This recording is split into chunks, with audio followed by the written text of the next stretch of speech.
Yeah, it's funny when we'll start in a second, but like I was talking to someone in Thailand, like Sapong, it was like the cave lodge place I went. And we started talking about politics. It was 2017, right after Trump got elected. Right.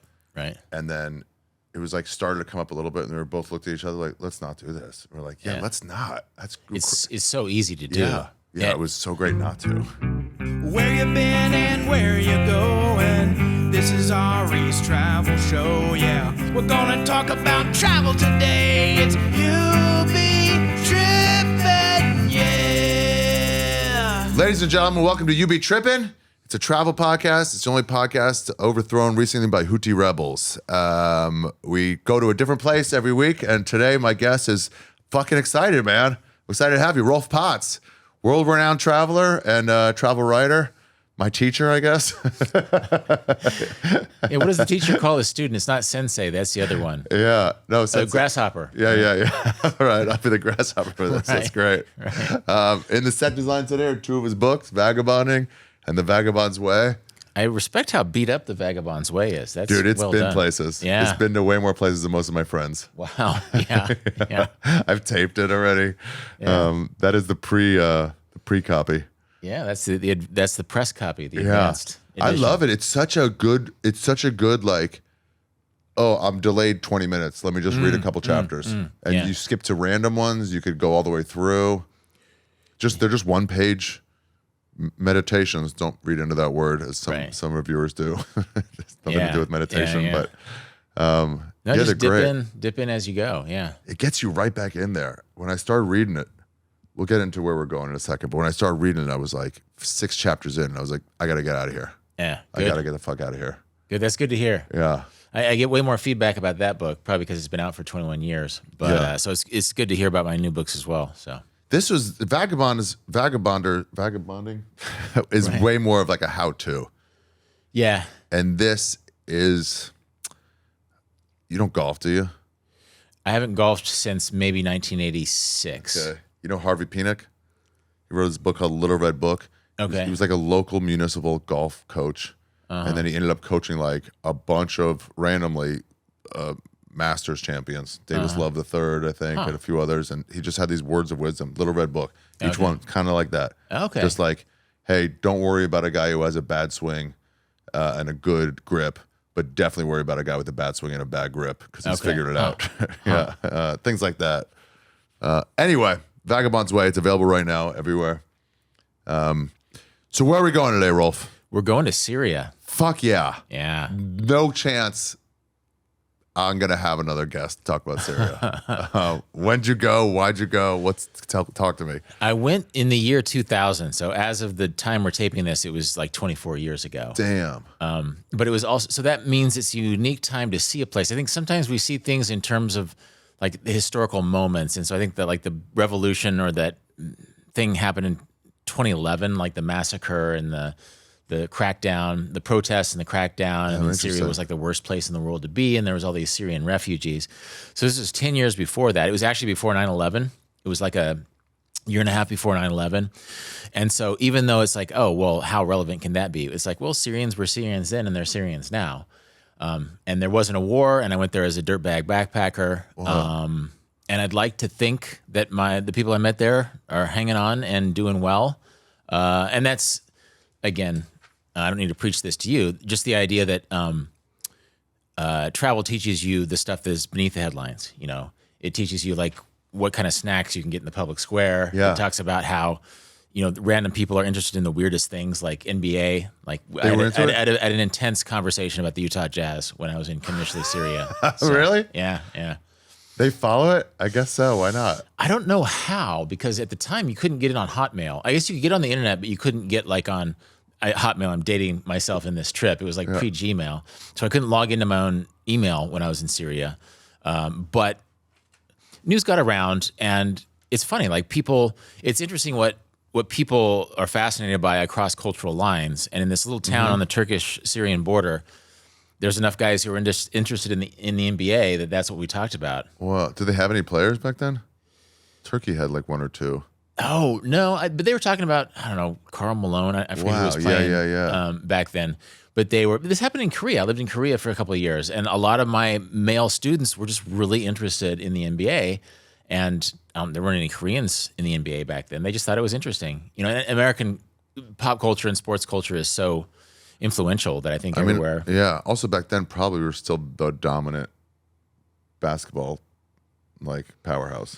Yeah, and we probably are to an extent, though maybe not in international play. Like I don't follow that sport. I saw the NBA finals at your house, like when the Raptors won. I think. Oh yeah. But it's funny how geography determines what sports you love, and so college basketball is a Kansas thing, but NBA isn't. You know, I don't really have a team. Like I came of age before there was Oklahoma City, which is kind of close. And of course, I love the Bulls because I came of age in the 90s.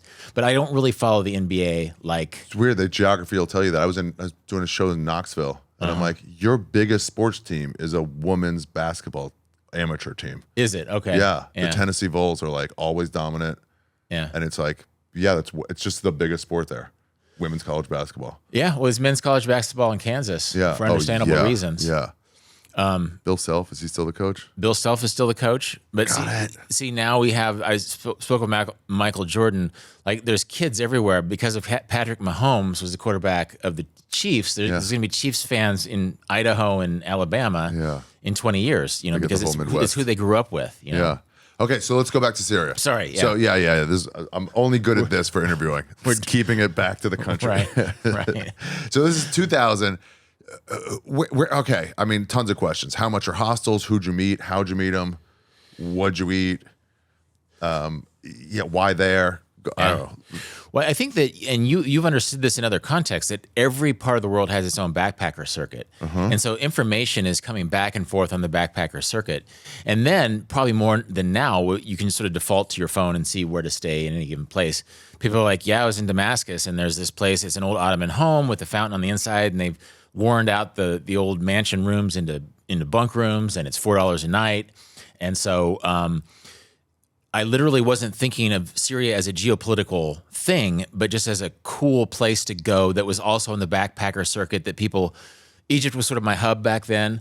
So people are coming from Jordan, they're coming from other parts of the Middle East. I was going to say Israel, but after you've been to Israel, you can go to Egypt, but you can't go to Syria. You can go to Jordan. You can go to Jordan. Or Lebanon. I don't think you can go to Lebanon. Anyway. They do a thing now where they, instead of stamping your passport, they'll sticker it. Yeah. And they're like, we know. Go ahead, rip this off when you're done. Yeah. Although when you get that Egyptian exit pass, sometimes they look for that in Syria. And so I saved Israel for last that year. But you and I have talked about Israel in our past, for my podcast. The idea of a hub is interesting because I didn't think of it till you just said it. But like, Thailand is the hub for Southeast Asia. You keep going back there and then other countries and back there and other countries. Totally. Like Bangkok or Chiang Mai is the hub in Southeast Asia. Cairo is the hub in the Middle East. It just makes complete sense. I mean, maybe some people, if Tel Aviv is their hub, then they can't go to certain places. So Cairo just makes the most sense as a hub. What is it in South America? Like maybe good question. Cusco or yeah, I don't know. It's so spread out. Ecuador. Well, I mean, there's different. And again, but it'll be like where there's flights to lots of places. It has to be that. It has to be centralized, so you're not taking long flights. Maybe Buenos Aires down in the Horn. Yeah. And then maybe Cusco or Lima. Cusco, Peru. Yeah, I don't know.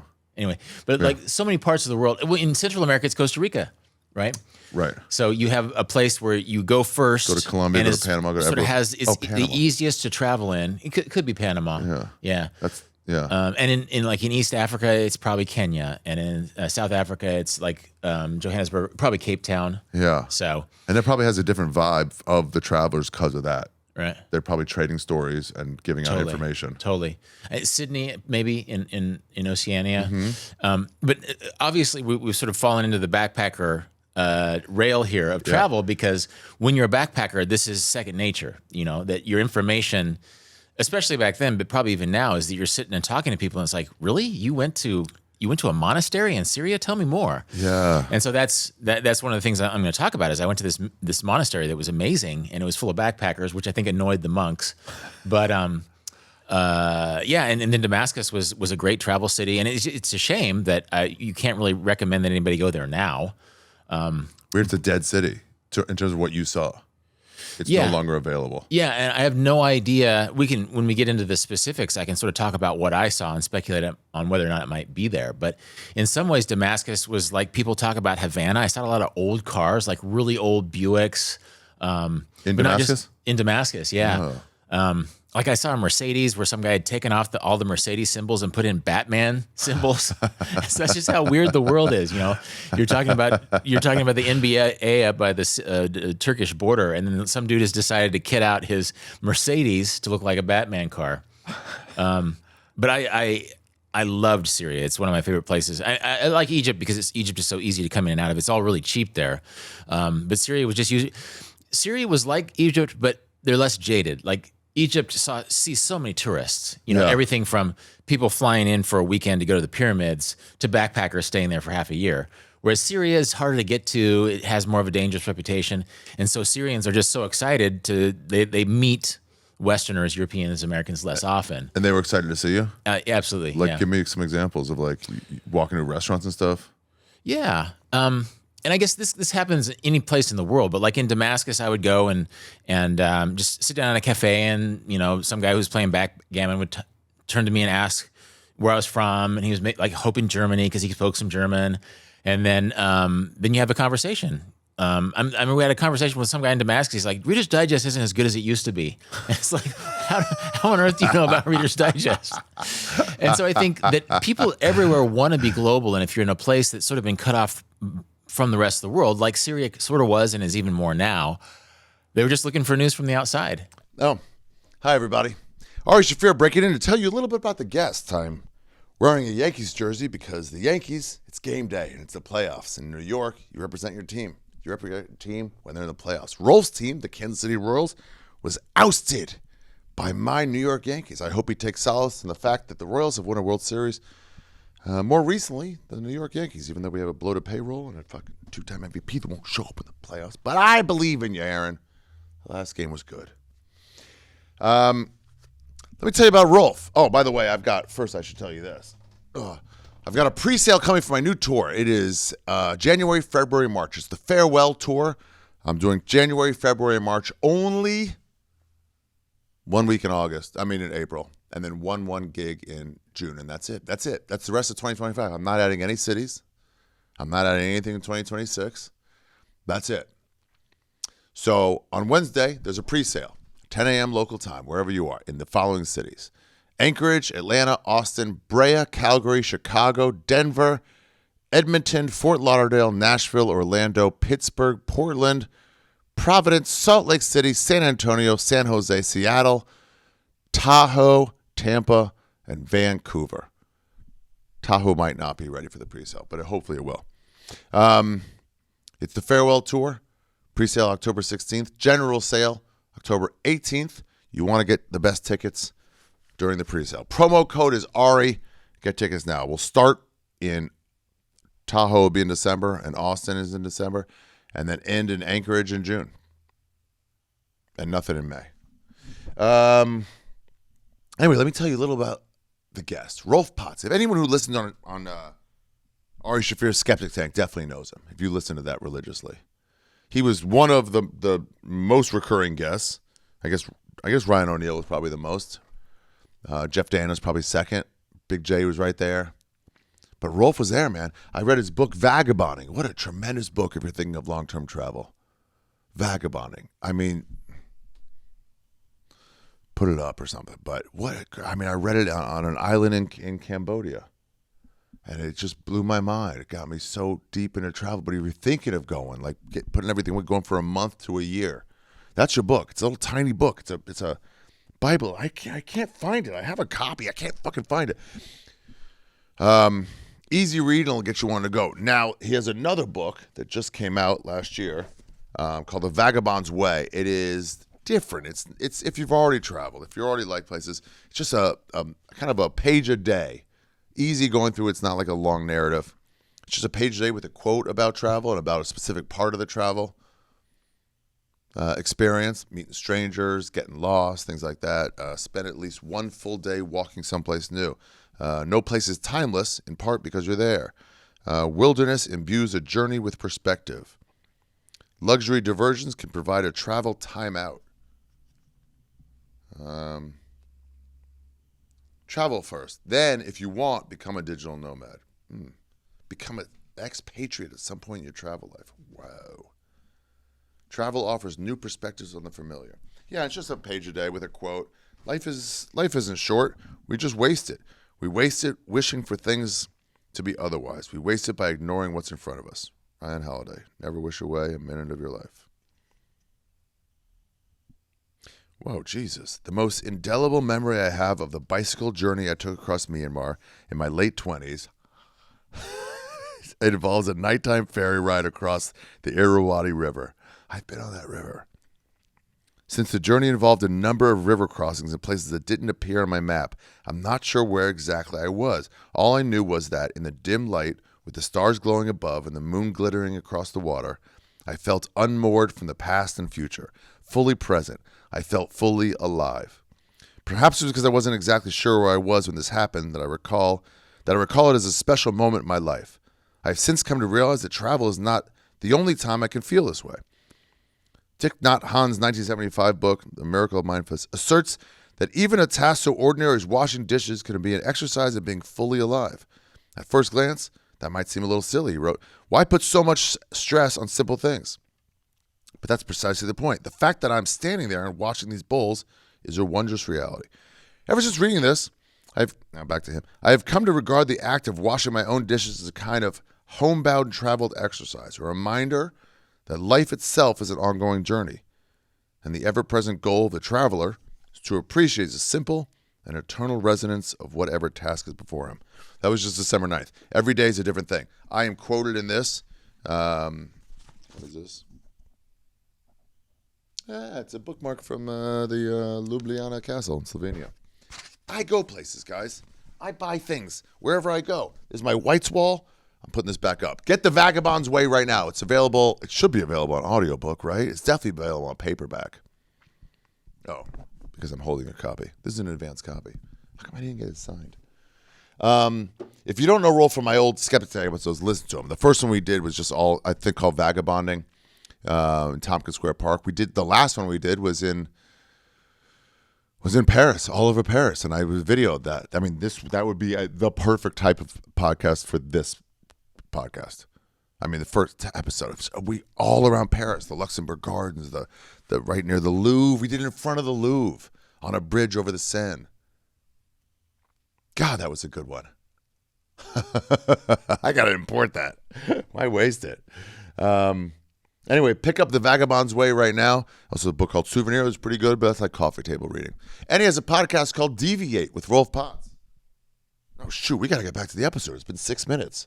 Anyway, I just wanted to tell you about it. And all this thing. I got this Shiki Puma. I got it in Guatemala. This one I got it in like Oaxaca or Merida, northern Mexico. Nope. Sorry.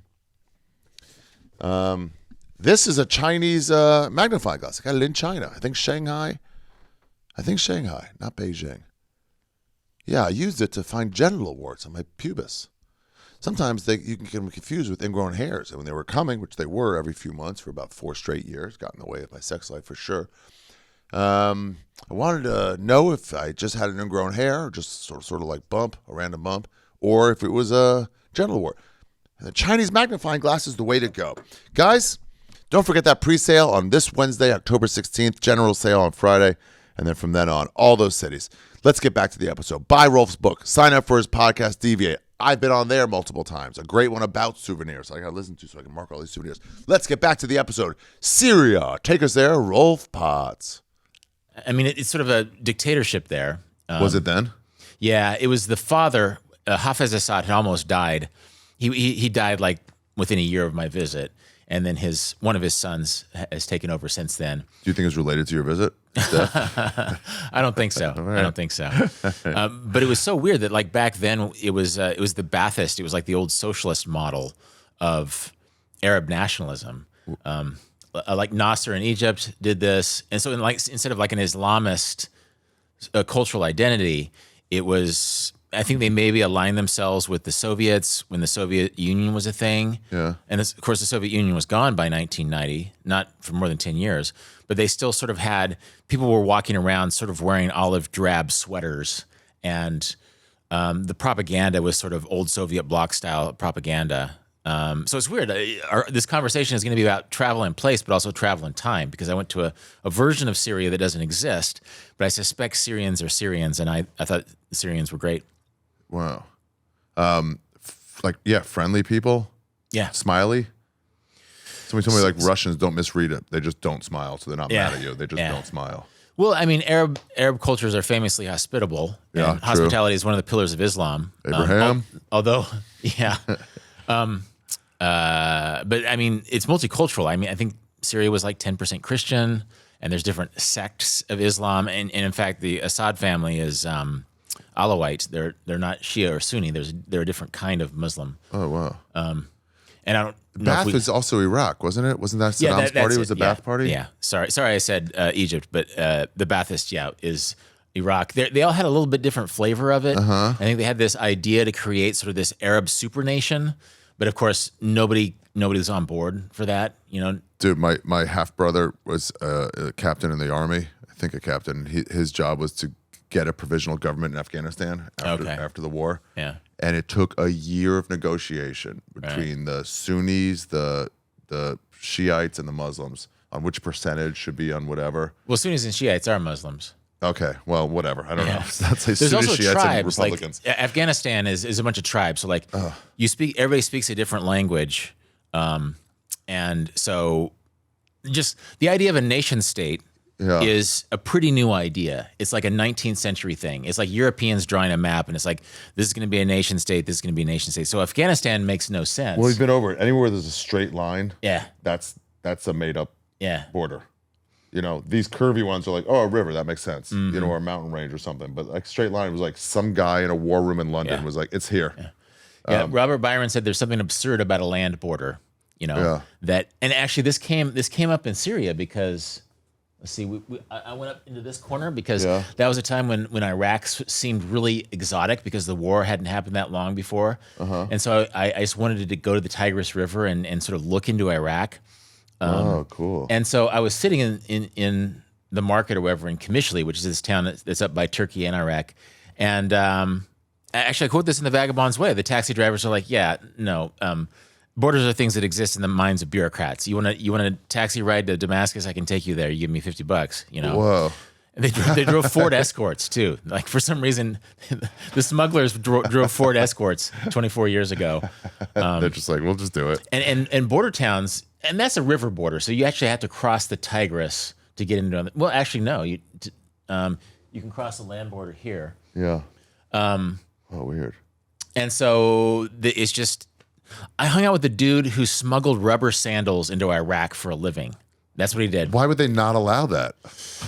I mean, taxes maybe. I think like embargoes maybe. Yeah. Like maybe there's some sort of European rubber sandals that weren't getting there because of some sort of like I don't know how far you want to get into the weeds this soon, but like this is back in the day of the no-fly zone. And so the Kurdish part of Iraq bordered on that part of Syria, and so I hung out with Kurds the whole time. So it was different. When I was in Damascus, I was hanging out with, Syrian Arabs, but like Sudanese refugees, and then when I was on the border, I was hanging out with Kurds because, like, Kurdistan is a place that didn't really win the nation-state game. There's never been a Kurdistan nation because after World War I, they split up the Middle East and they decided not to make a Kurdish nation. The cultural area is the size of Texas, and it stretches into Iran and Iraq and Syria and Turkey. Yeah. And so, but the no-fly zone that the first George Bush established after the Gulf War meant that Saddam couldn't go up and kill the Kurds in northern Iraq. So for at least 10 years, northern Iraq, they could just do what they wanted. And so I was hanging out with these Kurds in northern Syria, and then these magazines that showed like the Kurdish basketball league in northern Iraq. Like they were very American influenced back then. And so I think just a lot of aid was happening back then, and Saddam couldn't touch them. And so they were just doing their own thing. You leave people to their own devices, and they start basketball leagues, and it is cool to see when it's like, hey, what would you be if not for interference? Yeah. You know? If you weren't trying to be repressed by somebody else whose geopolitical aims are in this part of the place. When I was in Myanmar, we were in some northern city, and it was like we saw some store and some cool people like kind of like graffitiing it on the inside. But it was like their store. We're like, what is this? And they were like, fashion store. And it was like the first like, oh, you guys are just getting non-functional clothing. Congratulations. Right. Yeah, right. way to go. Yeah. No, and that's a great thing that you see when you travel these places. Most people don't give a shit about the geopolitical situation. They want to put a Batman symbol on their car, or You scared at all going there? not really. How old are you in this? I was 29. 29. Yeah. Not scared. Not scared because all these backpackers were coming back out of Syria and saying, "Go up to the mountains. There's this monastery, and you have to walk the last 20 minutes and crawl into a 3-foot door, but it's cool and it's free, and all you have to do is shovel goat shit for a while." What do you mean, to work there? Yeah, What? it's an exchange, a hospitality exchange. It's nominally a Christian monastery, but it's more like a little hippie encampment. It was founded by an Italian monk in the 1980s. Yeah. It's called Dir Mar Musa, up in the hills above Damascus, actually. Yeah. And then if you look at that map, Yeah. Do you have any pictures of that? What am I going? of Wait, the monastery. Wait, where's this called? I'll look it up.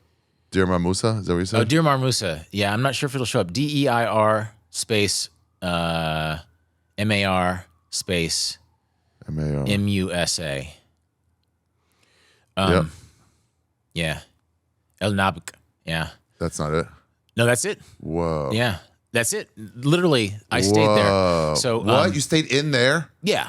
God damn, No, that's cool. What is this, carved into the fucking mountain? It's carved in the mountains, and actually that is more finished than when I was there. So they were still building that when I was there. And I stayed like in this little place that was above where the goats stayed, and it smelled like goat shit, but it was free. And it was a bunch of dirtbag backpackers.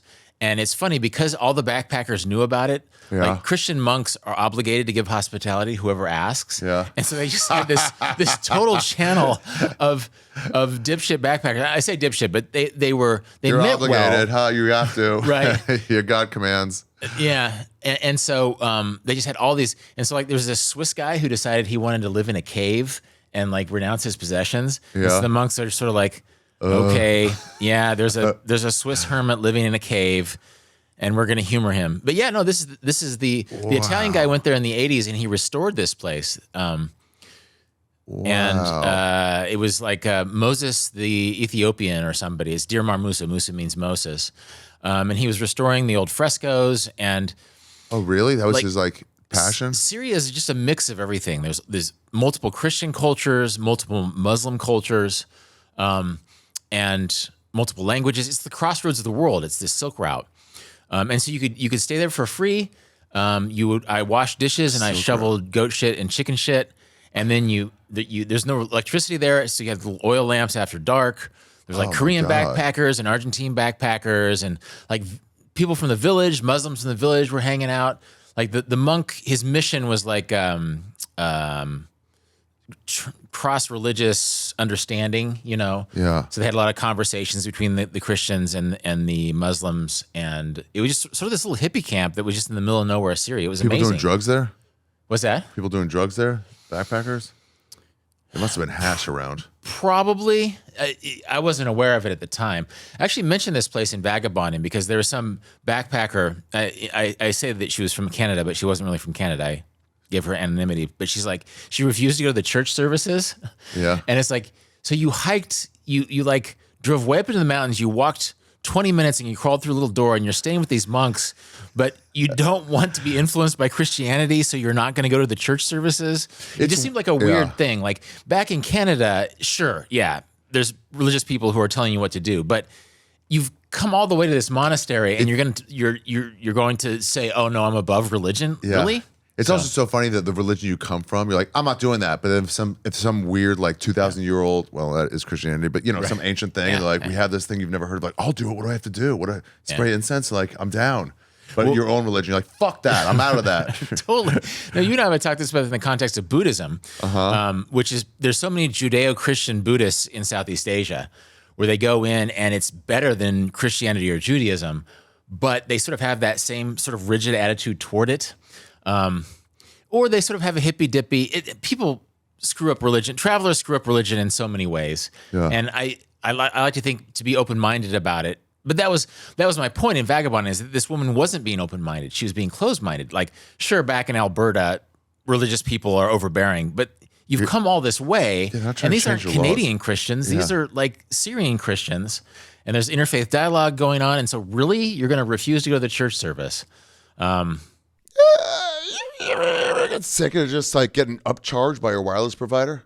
Just like random extra bills here or there. Like, what's this? Like, it's some fee. It's some nothing that you never even thought of, but now we're hitting you with it. The way Ticketmaster does when you're trying to support the Yankees for every home game, and then they just, 2 tickets for $260, $520? No, $740. What? That's other wireless providers. They're all Ticketmaster. Not Mint Mobile. No, not Mint Mobile. They're giving you $15 a month. $15 a month. No hidden charges. Say bye-bye to overpriced wireless plans, jaw-dropping monthly bills, and unsuspected overages. Yeah, it's legit good. It's the nation's largest 5G network, high-speed data, and unlimited talk and text. Oh, my God. $15 a month. That's nuts. You ever look at yourself and realize you become a stereotype?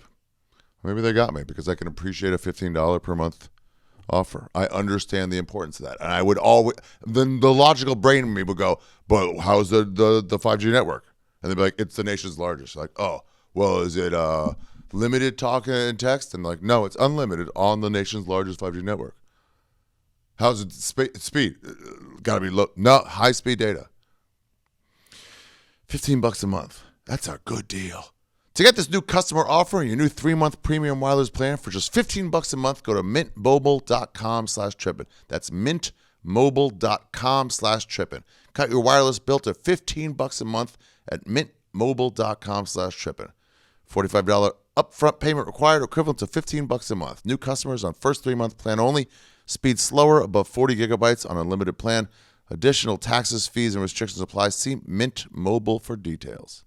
Hi guys, today's episode of You Be Trippin is brought to you by PrettyLitter.com. Have you ever walked into your friend's house or apartment, if you live in New York, it's an apartment, and you open the door and immediately revolted because they have a disgusting smelling cat and they don't have the proper kitty litter? It's literally every cheap person I know. The same people that use that Scott tissue paper that's fucking see-through and it feels like cardboard. Those are the same people buying shitty kitty litter. What do you think? I open the door and go, ugh, and it's from somebody else's house? It's from your fucking house. It's from your house. Your cat smells like shit because he just shits in basically fucking sand. Well, Pretty Litter is going to change your life. It changes colors when your cat pisses into it, so it can show you signs of UTIs and stuff like that. But more so, if you're on psychedelics like me, let's say you're on acid, and you're walking around, and all of a sudden your kitty litter's fucking boxes all these different colors. That's an added benefit. The kitty litter, the Pretty Litter doesn't really tell you about. They don't consider the people that are on psychedelics walking around staring at cat litter. But I'm telling you, as someone who will, that's an unforeseen consequence of Pretty Litter's color-changing details. Pretty Litter's amazing. You got to try it. It ships right to your door. Go to prettylitter.com/trippin and save 20% on your first order and get a free cat toy. And from experience, you can play with that yourself if you're high.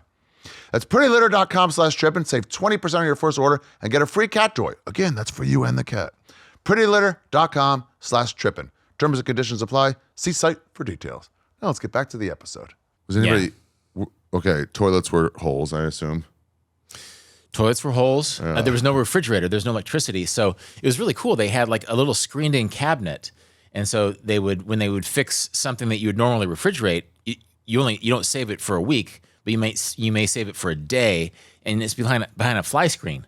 And so it's room temperature, but it's behind a fly screen, so the insects don't get to it. I saw a thing on why flies are more disgusting than you think, because you're like, oh, some flies, they're just eating my food. It's like they're not. They're vomiting up like bile that like disintegrates it, and then if you screw them away, that bile still on. It's like way grosser than just like a dog taking a bite out of your stuff. Right. Yeah. So I guess we have our refrigerated food. So the flies couldn't get on there. That's pretty cool. Yeah. Any hooking up there with these backpackers? It seems out of place to do that, but I'd assume also. I was sort of non-sexual in Syria. It didn't really come to mind much. In the Islamic world in general, I wasn't really even like with other backpackers, I wasn't really looking to hook up or anything. I'm sure there was some hooking up, and I'm not sure how they like dealt with couples. I know that in other parts of the Islamic world, they were really nervous if you were a non-married couple staying in a hotel. And even once, where was I? It was in Cairo. I was staying in a hotel, and a Norwegian backpacker friend wanted to hang out with me in my room, and the proprietor was really nervous because he thought we were gonna have unmarital sex or something. And so it's funny how in very religious cultures they don't really understand. They think that because it's more sexually permissive in the West, that sex always happens all the time in the West. Yeah, and the Westerners are just like hot to trot constantly. Yeah, it's like, no, we're just talking. We're just planning out our thing. But also like could be right. Could be right. But yeah, it was sort of an asexual situation for me. I wasn't. Yeah. That wasn't what I had on the mind. What'd you get food wise here? Lentils, homemade cheese, honey, pita, just great, fantastic Middle Eastern food. Damn. Olives. They fed you, or you had to pay for it? No, they fed us. Wow. And some of the volunteers helped cook, helped clean. How long did you stay here for? Probably just 3 or 4 nights. Wow. And one funny thing I learned is almost like a parable about what it's like to be in a place where backpackers are constantly churning through, or any travelers are constantly churning through. They put me in this little hut, near the goat pens, and a Saint Bernard had just given birth to puppies outside the thing, and she kept growling on me every time I would walk to the place where I was staying. I kept telling the monks, "You got to move the Saint Bernard because she's growling at me because her puppies are right there. Either move her and her puppies, or have me stay someplace." They're like, "Oh, it's okay." Because I was sort of a ghost to them. Sure, I was there for a couple of days, but they knew her, the dog, much better than me. Like, we're not moving our friend for you, you idiot. Exactly, no. You're just free They being cared here. way more for the Saint Bernard than me. And then one day the dog bit me, and I walk up to the main guy bleeding into my socks. It's like, I told you the dog would bit me, and so then actually it wasn't until if I would have written a story, it would have been the dog that made me human, because I was like a ghost until it bit me, and then it's like, oh yeah, sorry, and so they cleaned out my wound and they remembered my name after that. But that makes sense, because in a sense, it means a lot to you. It's like, it was probably the 3 most interesting days of my year that year, staying in this crazy monastery in the mountains above Damascus. But for them, I was just another dude, just another pasty dude that was shuttling through and sort of speaking in superlatives. And they were probably just happy I didn't, sell my possessions and live in a cave next to the Swiss guy. But at the end of the day, giving hospitality, and monks, a lot of monastic writing talks about this, is that it's not easy to give hospitality. And there's this old joke where, God, says, he gives an edict that you must give hospitality to strangers, because think of it as the impersonization, as the embodiment of Jesus, like treat all guests as Christ. And one of these monks, he said to his superiors, like, "Oh, Jesus, is it you again?" Like, another freaking Jesus is showing up. Yeah, after a while, Jesus will be like, "Hey, dude, you're getting to my nerves now. Right, exactly. Thanks for dying for our sins, but you're milking it." Yeah. And you read a lot of accounts, travel writing of pilgrims who traveled during that time, and they rave about the monks. I would love to read the monks back in the day. It's like, oh yeah, another bunch of rich Europeans coming through in the 12th century. We've got to feed them, and they're going to talk about how much they love Jesus, and yada, yada, yada. I went to the Church of the Holy Sepulchre a few years ago, and those guys, they're doing the chains with the incense, and there's all these tourists taking pictures, and they're so pissed. They're like, they want to say it, get out of the fucking way, but instead they just bash them with the incense thing, and they're just like, move, even though they're only clothed because those people are coming in and paying. Yeah. Now, there's some serious grumpiness going on in the Church of the Holy Sepulchre. That's an amazing place. Not in Syria, but close. But So you go there. Who'd you meet? Are these pictures from there, or are these pictures from another place? Yeah, they're all mixed up. So this is when I took a taxi. I was trying to take a taxi to the Tigris River because I just wanted to look into Iraq. This was back when Iraq was really exotic. This was before the 2003 war. So I just wanted to look in this forbidden country. And so this was like an old Buick with suicide doors and like some sort of... Or suicide ones go up? The suicide doors are when the door handles are on the same side. So the back seat has the handle on the right and the front seat has on the left. And so you open it up. I don't know why they're called suicide doors. But it was like this was the beginning of this theory that like everybody in the world has a cousin in New Jersey. Yeah. Like I was driving across the wastelands. I was way up in the corner of Syria, And this guy is making conversation in his limited English. And he showed me a picture of like his cousin lived in New Jersey. Really? Yeah. It's amazing how people get here. Yeah. And it's not just New Jersey, but there's a lot of international people in New Jersey, the greater New York area. And so middle of nowhere, Syria, somehow this guy had family in New Jersey. Damn. And so, so that guy drove me to the Tigris River. It was sort of a non-event, but this is a selfie before selfie. That's a film camera selfie, a picture I took of myself. You're just doing, oh my God. I have long arms. So I mean, fucking you do too. young there. Yeah. Look at those kissable lips. Right. I was still in my 20s. I was just barely in my 20s. Damn, that's cool. You did all this alone, huh? Yeah, I was solo the whole time. Yeah, so these are the Kurds that I met up in Kamishli. I mean, if not for your smile, this is a hostage video.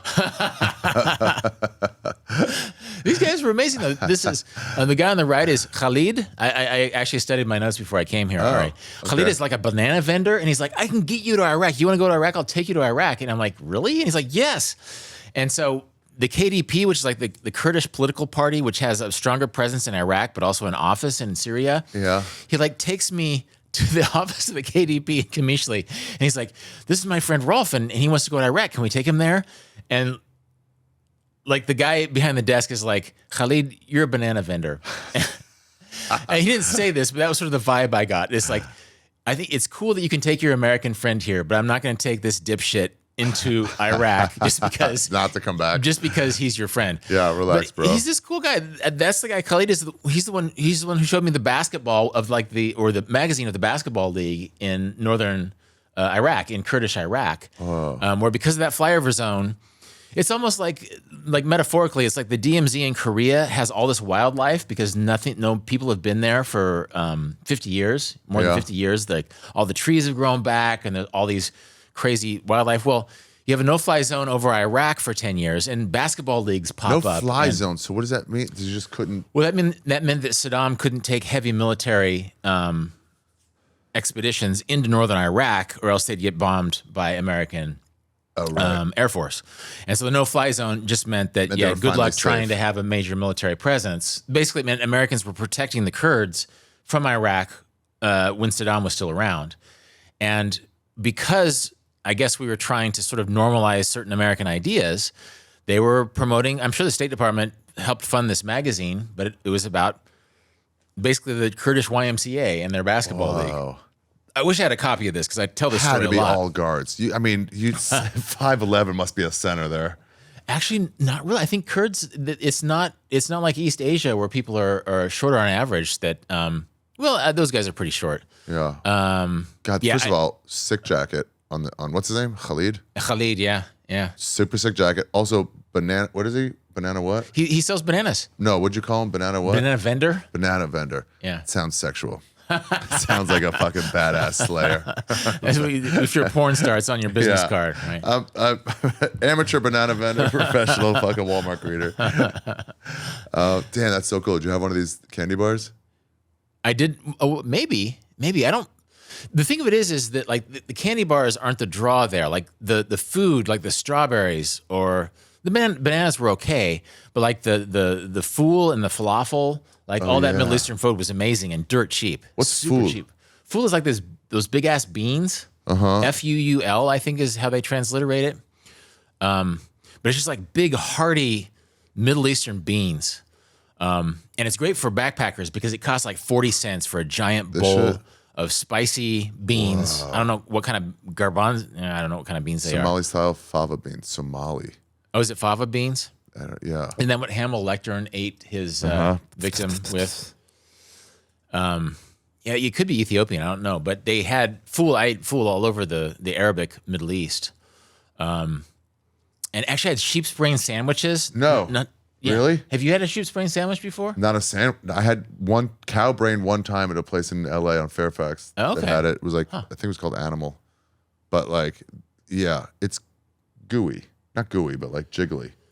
Yeah, it felt like, it sort of like was jello-y in my experience. That there was sort of no substance to the sheep's. And I only got it because it was a sheep's brain sandwich. Like I had all these options. It's like, I'm going to eat this sandwich so I have a story to tell. Will you do that? Will you see a food and be like, well, I got to try this. I'm not going to be back.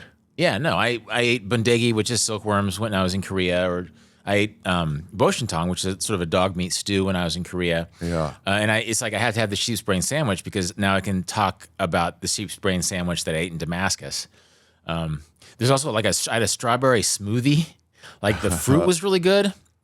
Oh my God, I'm like my mouth is watering. So like I'm sure those candy bars are fine, but the food was amazing. It looks good. The Aleppo sandwich, the flavors of and actually, this is something I found in other parts of the world. Poor countries that don't have a lot of industrial output, oftentimes have great food. Like my sister went to Moldova, which is close to your ancestral homeland, and she said the salads were amazing. Like the salads and soups in Moldova were just lights out. I was talking to my mom about this. My dad just got his Romanian passport.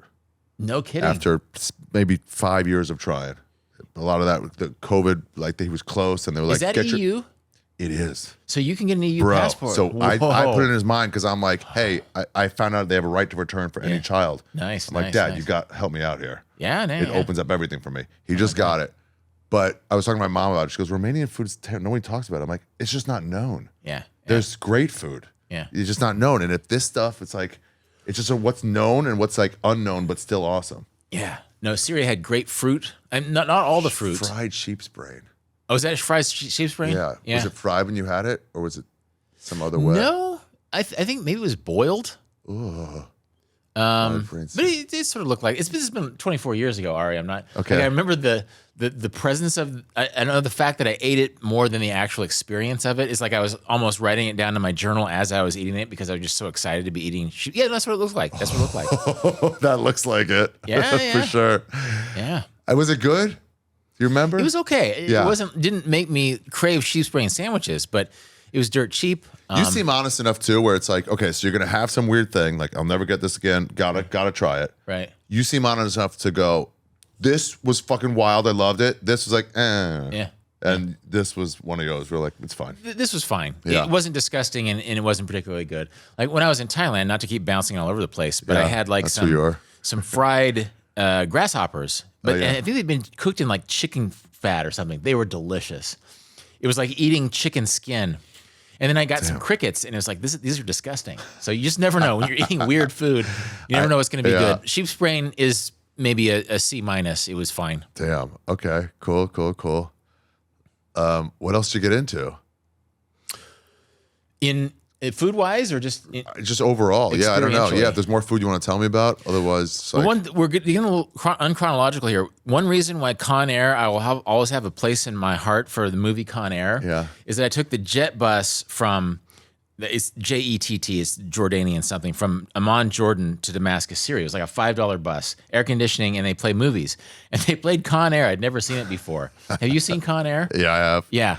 It's like as if you take every action movie that was ever made and it creates an algorithm that just creates cliche after cliche. It's a delightful movie. It really is. Even the Steve Buscemi, who's the most unsettling character. He's like the Hannibal Lecter. Yeah, he does stuff to children.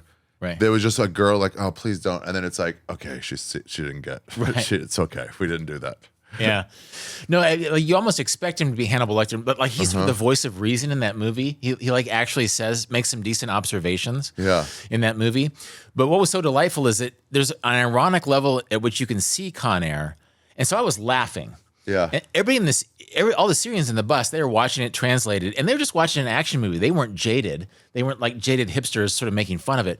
Whereas I was laughing because it is a funny movie. I mean, it's a delightful movie, but funny, I saw it when it came out and I was like sick. And then like all those movies like 8 years later, like this is ridiculous. It's totally ridiculous. Yeah, he's landing on the strip in Vegas. It's so enjoyable. Yeah, and the fact that I was laughing and the Syrians were turning and looking like, okay, not sure why he's laughing. Like they were sort of rooting for the Nick Cage character, and then pretty soon they're like handing me their babies and giving me food. Like I was Mr. Personality. Like I was having so much fun with this movie. That to this day, Con Air, the movie, reminds me of taking the bus to Damascus. And so that was my entree, is that basically I met like 30 Syrians because I thought Con Air was hilarious. And they were cheering. Like they were at the end of the movie when Nick Cage lands a plane on the Vegas Strip and and Steve Buscemi gets away or whatever.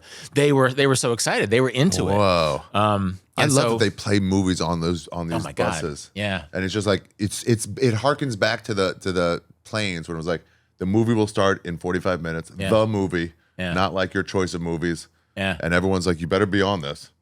Have you ever seen like have you ever seen a movie in a weird place and you sort of remember a place because of the movie? Yeah. When I got to Myanmar, where I got this hat, where I first read your book, Nice. I might have been wearing this hat. Nice. We went to see, I forgot the name of it, but it was based on a video game. And it was like Knights of the Templar. And this guy was like scaling walls and stuff. God damn, I wish I knew. But yeah, we went to see it, and it was like, it's burned in my mind. They serve kettle corn popcorn instead of regular popcorn. Everyone's talking. It's a date night because it's air conditioning. It's the only place with air conditioning. Yeah. People were sleeping in there, and it wasn't like weird. Yeah. It was such a nothing movie that I can't remember it, but I will always associate it with that place. It's funny, everybody was talking because you forget that these movies, people are watching them on the subtitles. I watched Titanic in the Philippines. Wow. And there was people, like, there was a woman reading, she probably knew English, but she was like reading the Tagalog subtitles, but like explaining the subtitles to her grandma in her tribal language. And so for half the movie, I'm like, would you shut up? Like, I'm thinking in my mind, would you shut up? But in fact, it was like this family experience where she's like helping grandma understand things.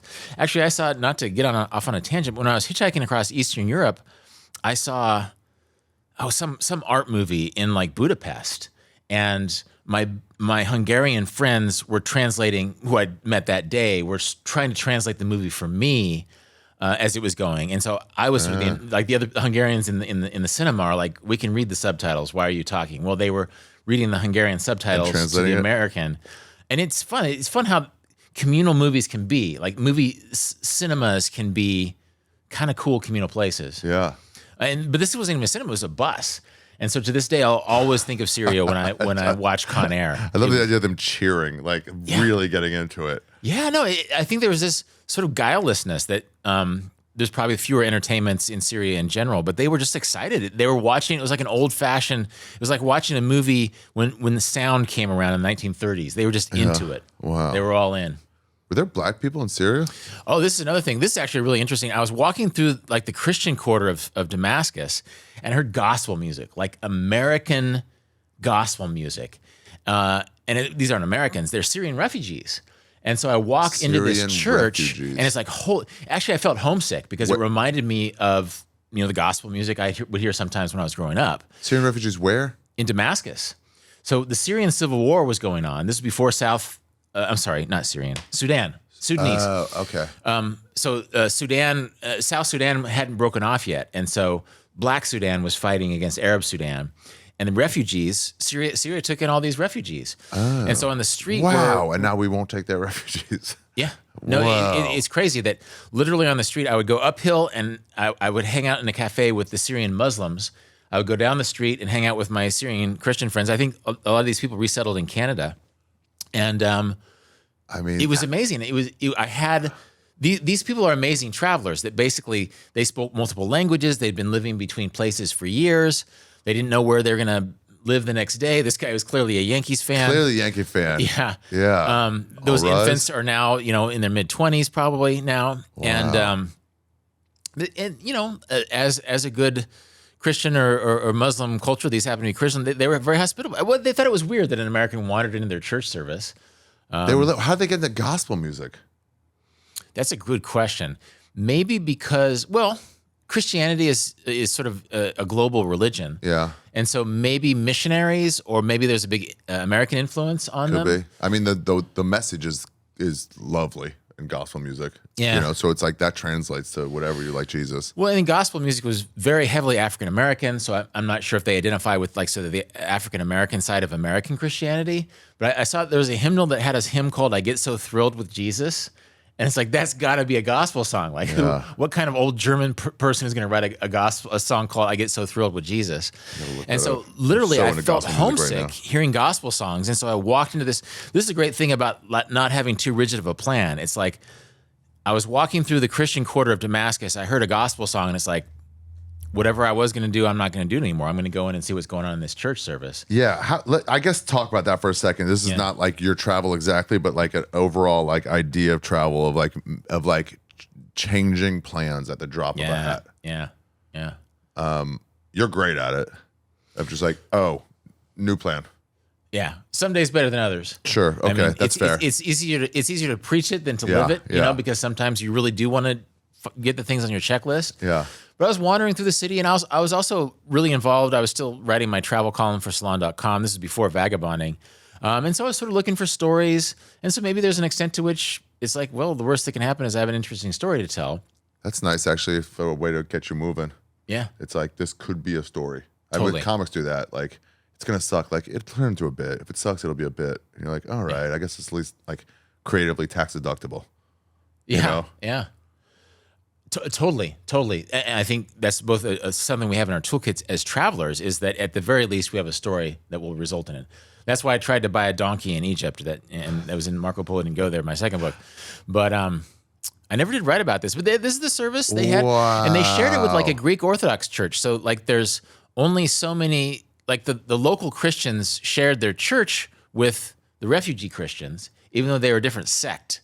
So these are probably Protestants. And it was like a Greek Orthodox church, but they had some band music, and it was really interesting. And I often say that these guys put most American travelers to shame, not because they've been on the best beaches or fly in jets, but because they've been wandering the earth as refugees by this point for multiple years. We have these refugees in my neighborhood now. They showed up in October. A line around the block of dark, just like these guys, dark black people. I thought it was a casting call. Oh, no like, kidding. They're just like a line. It was like they. Do you know where they're from? Are they from Sudan or Mauritania? Oh, some. interesting. It took a while, and I'm like, wait, they're here every day, and now they're like they're actually being processed. They're refugees, right? And now the like the area is kind of like split on the neighborhood. It's like, well, who are these people? Are these like homeless? And it's like, no, they're not homeless. And if you talk to, they don't all speak English, but if you talk to any of them, it's like what you're saying, like, no, they're like, I fled. I was gonna get arrested in the middle of the night. I fled because I was trying to topple my government. These aren't guys that are like, I'm just poor. Right. You know, I'm not a drug addict. But it's like they have stories to tell. I'm trying to get to talk to them slowly. Yeah. You know? No, and then they're travelers like us, but 10 times as much. I mean, obviously they haven't gone to as many places, but they've had to hustle. They've had to make. They never crossed a river in the middle of the night to get over a land, border. Seriously. Yeah, it's hardcore. That's the only picture I have from the monastery. Isn't that crazy? Wow. Those are the old frescoes. That's the old hundreds of years old. Right. This is like the Kurds in Qamishli let me stay at their house. A guy named Majid, he had like 8 kids. He's like, Saddam Hussein killed 200,000 Kurds, and so I've had 8 kids. I'm trying to repopulate. Anyway, again, hospitality in the Muslim world. They fed me their best lentils. I stayed in a guest room. Crazy thing is that I didn't meet any of the female members of the family. I was in their house, but by the Muslim strictures, I was not a family member. I think maybe they came in. I saw them when they were bringing food in, but I didn't really interact with the women. So it was very traditional yet very friendly, and it was sort of a blessing for them. Like they don't get a chance to meet obviously very many Americans, and so I was sort of this goofball who slept on their floor for a night. Wow, yeah. Zane had that story about like meeting one of the daughters and realizing he's like, oh shit, they have intentions. They have what? Intentions for me. Oh, yeah. Oh, okay, right, yeah. Well, Zane, our friend Zane is part Syrian. His mom is Syrian. Yeah, that's right. That's right. Yeah, but it's multicultural in a way. It's just the crossroads of the world. People have been coming through. In fact, you read travel writers. Ibn Battuta, the Marco Polo of the Arab world in the 13th century. He mentions Damascus, and he mentioned it's either him or Benjamin of Tudela, the Jewish Marco Polo. There's like 3,000 Jews in Damascus when he was there. So it's always been a multicultural city. It's always been the crossroads of 3 continents. Yeah, they always said like there's like a misconception about like Iran where they're like they hate Jews, and it's like they kind of more hate Zionists, but there's tons of Jews who live peacefully there. I don't know if it's still, but to a recent past, they were like, yeah, as long as you're not like into taking over like that one city. Yeah, we love you. It's You're the fine. Sephardic folks. And yeah, I mean that's more 20th century geopolitics actually. Just what happened to the Jewish communities in all of these parts of the world. And in Qamishli, in that city where we were talking about the NBA, some guys at the table claimed there were Jews in Qamishli.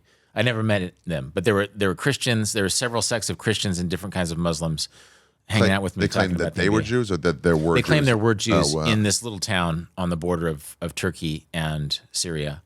So The ones with the glasses. right, right. The bald ones with the glasses. It's probably them.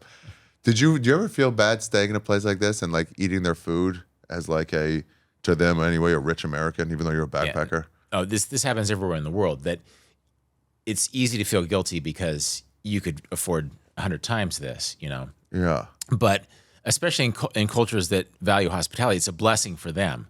That it gives them a chance to honor God, but then also to show largesse to people who are much richer than them. Right. I think I might talk about that in the Vagabonds way too, not in the context you of do. Syria, but just like, yeah, it's so many parts of the world. Hospitality is just what you do, and it's actually ruder to try and turn it down than to just simply accept it. Yeah, or be like, let me give $5 to this, and it's like, what the fuck, man? Yeah. I'm offering you like if I hold the door open for you, it's like here's $1. I'm like, I'm not a fucking doorman. Yeah, I just wanted to hold the door we've for forgotten you. how it works. We've Yeah. forgotten how hospitality is just something that you accept. You eat your food, you make conversation. In Ecuador, I saw a fight because an American was like, I got this round. And he was like, you think you're richer than me? You think I Yeah. can afford a beer? And it's like, no. What do you mean? We just cover rounds once in a while. This happens when I was hitchhiking with the Hungarians in Eastern Europe. I ran in and I filled their tank of gas, and the driver's like, "What the fuck?" He was literally mad. It was insulting to him. And in retrospect, I can maybe see why.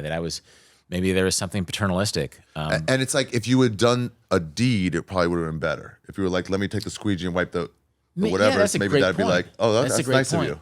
But it's like I almost had this American guilt. I don't know what it was, but it's like, I'm going to do these guys a favor. I'm going to grab this round of gas. And this guy was having none of it. Plus, back then, you're like, I wish I couldn't really afford it. I'm glad I was pissed to have done it. It's actually a It was huge part of my mistake. budget. Yeah. Yeah. What else did you want to tell me about Syria? I don't want to like guide you too much. I know you probably have some stories to tell me. Who are these? Is that same place? Yeah, that's Majid, who has the 8 kids. I hope these people are okay. I mean, Syria hasn't been a very friendly place to be for the last 10 or 15 years. Yeah, I talked about the smugglers. Yeah, I mean, there's so much you can talk about. I talked about Con Air. Let me see what my Here, cheat this sheet is something says. I want to talk about. This chair Yeah. that is in every poor country. Yeah. It is a child's. It takes the place of a table, a chair. It's in every outdoor like seating area in Thailand, China, Myanmar, everywhere. It's this plastic chair. Yeah. How does that get everywhere? That's a travel book right there. Like, Yeah, that be chair. the person who travels, Just to find that follows that chair around Yeah. the world. Yeah, there is a sameness. Even like certain cinder block buildings, Uh-huh. certain warm parts of the world, there's a sameness to in developing worlds. Yeah, so there I am with a couple of Iraqi taxi drivers or guys who did business with You Iraq. smuggled in? What are you drinking tea? Drinking tea? Yep. What's the tea culture there like in Syria? Well, actually, the coffee culture is amazing. The tea culture, I'm more of a coffee guy, but I just remember, in fact, I wrote it in my journal, having like Arabic coffee with cardamom in Damascus and feeling super high. Like it's like a cool morning in the Middle East and you get your caffeine buzz. And I would write like about someday I'm going to look back on this moment. Well, now it is someday and I'm looking back on that moment and there's something really thrilling about sort of having a caffeine high in a new place and just sort of looking around and thinking, I am here. And this is amazing. I think sometimes you don't need an intoxicant or some sort of upper or downer to remind you of this, but sometimes it's sort of nice.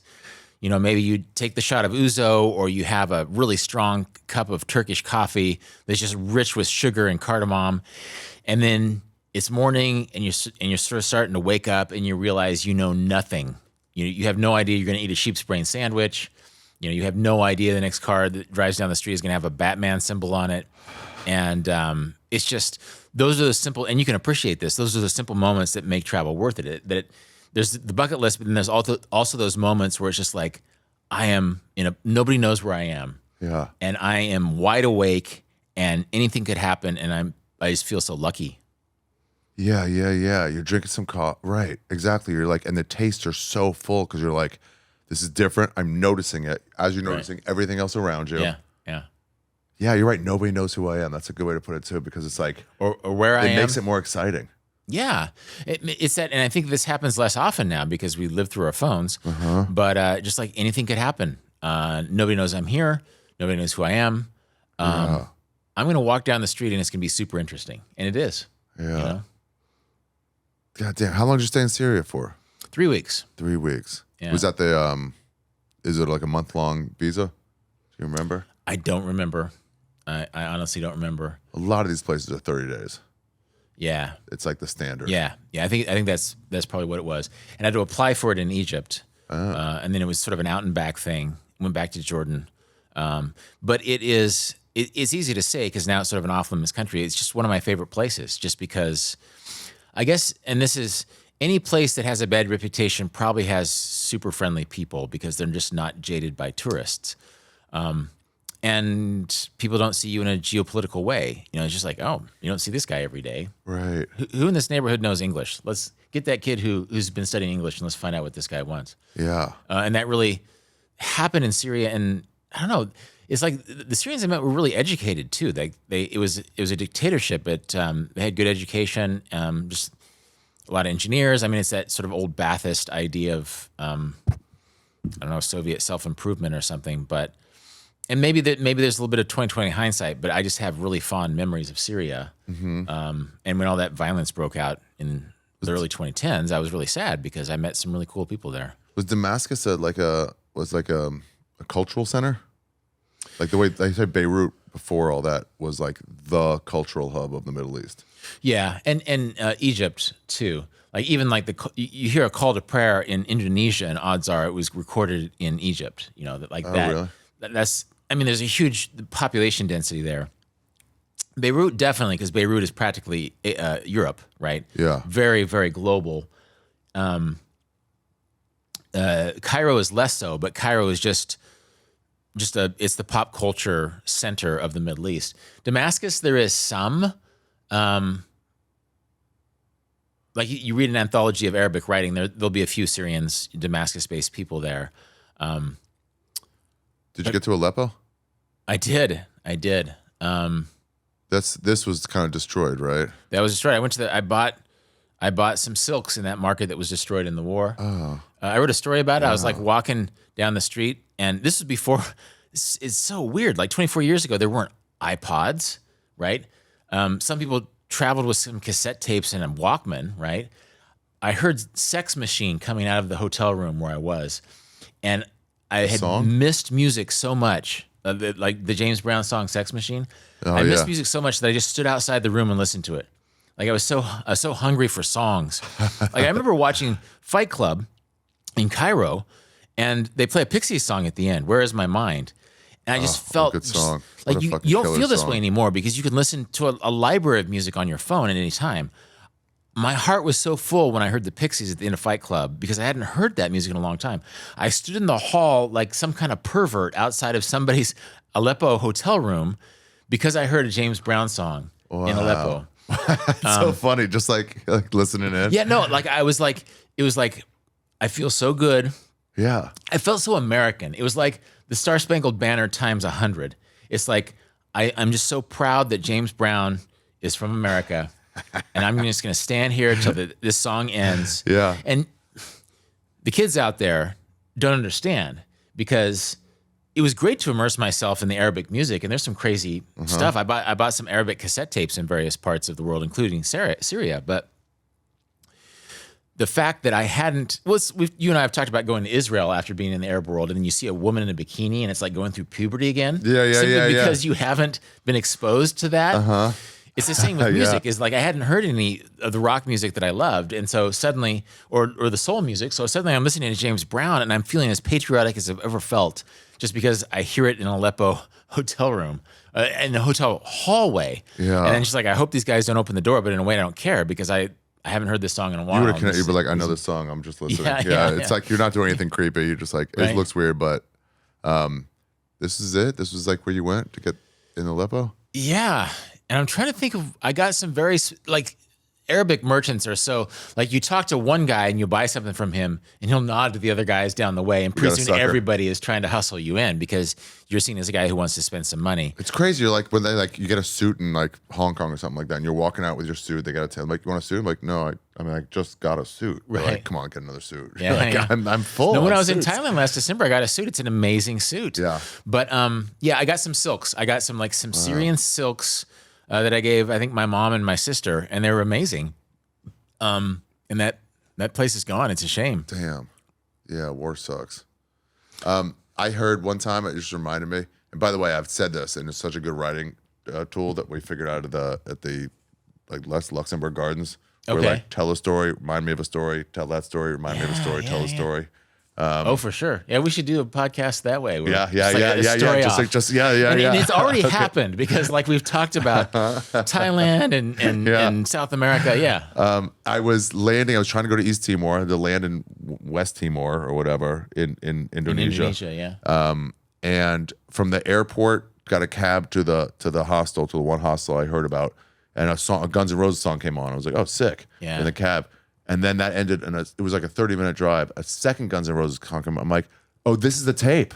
You're playing the tape, or they're playing on the radio. Right. And I was like, take the long way. This is just fucking rules. Yeah. It just takes you back. You haven't heard that shit. It makes it so much richer. Yeah. And you don't know what you're missing when you have a whole media library on your phone. And I'm not complaining, but I sort of am, Right.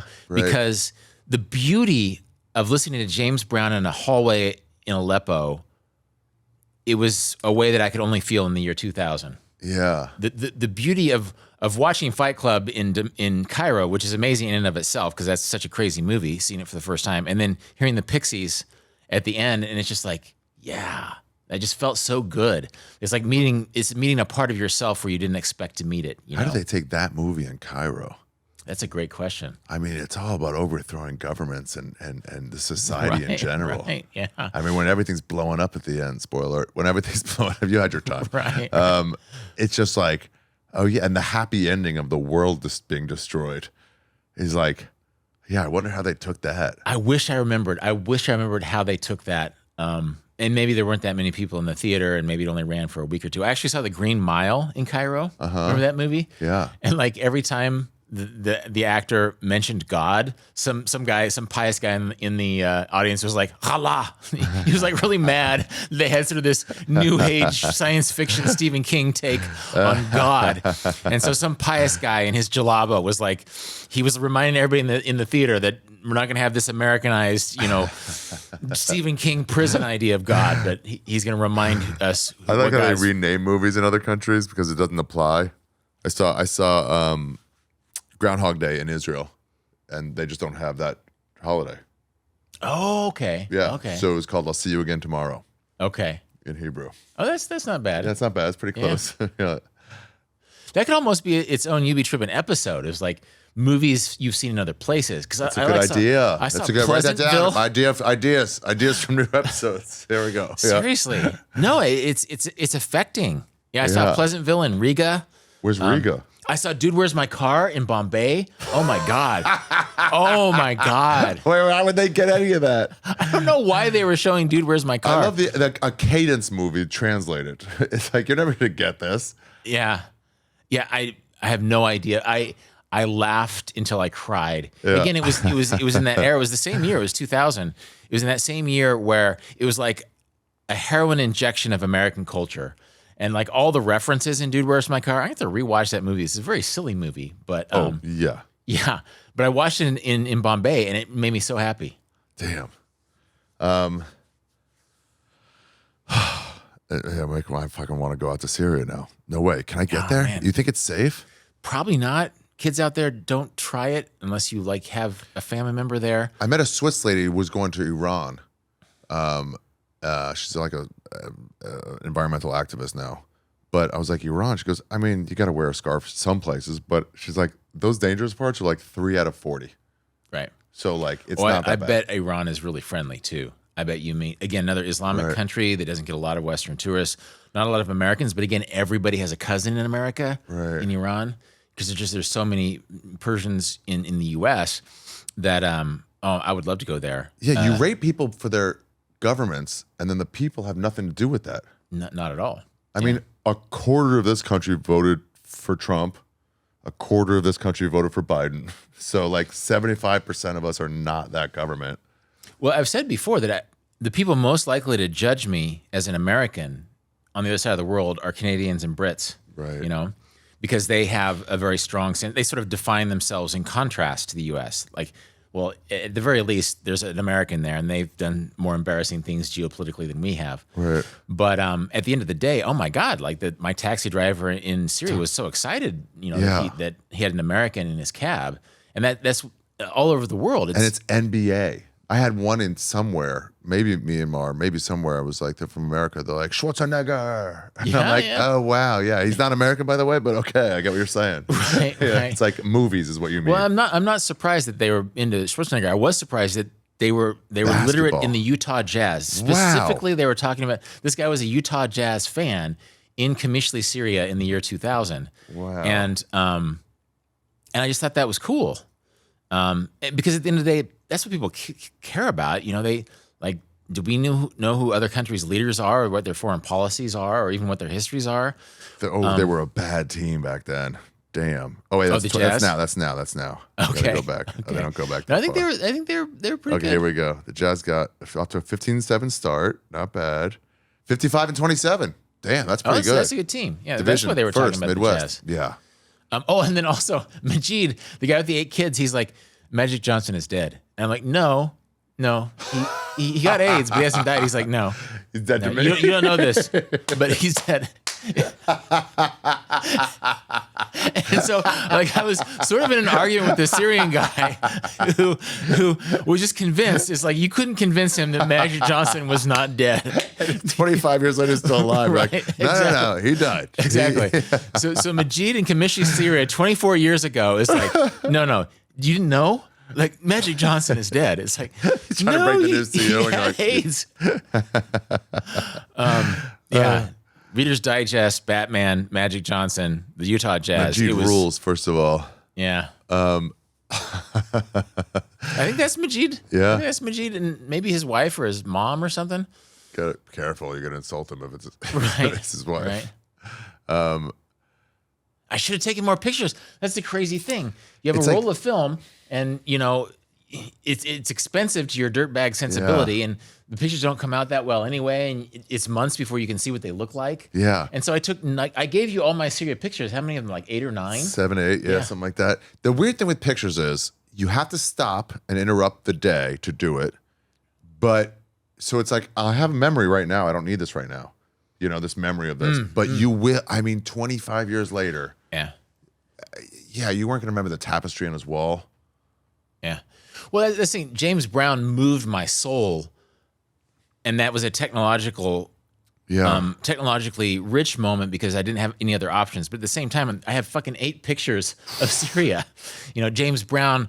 I hadn't heard James Brown in so long that it made me feel patriotic. Yet, this is like my 3rd best picture from Syria, and it's a pretty awful picture. Where'd you get that jacket? That's a Patagonia. Oh, really? I worked at an outdoor store in Kansas when I was in my early 20s. I still have that thing. You do? It sort of makes me look like a character from Monsters. No way. You have that jacket? Oh, I still have that jacket. Yeah, I have a lot of. You're not that way. I have a lot of clothes that I've had. I mean, No. I live in a closet.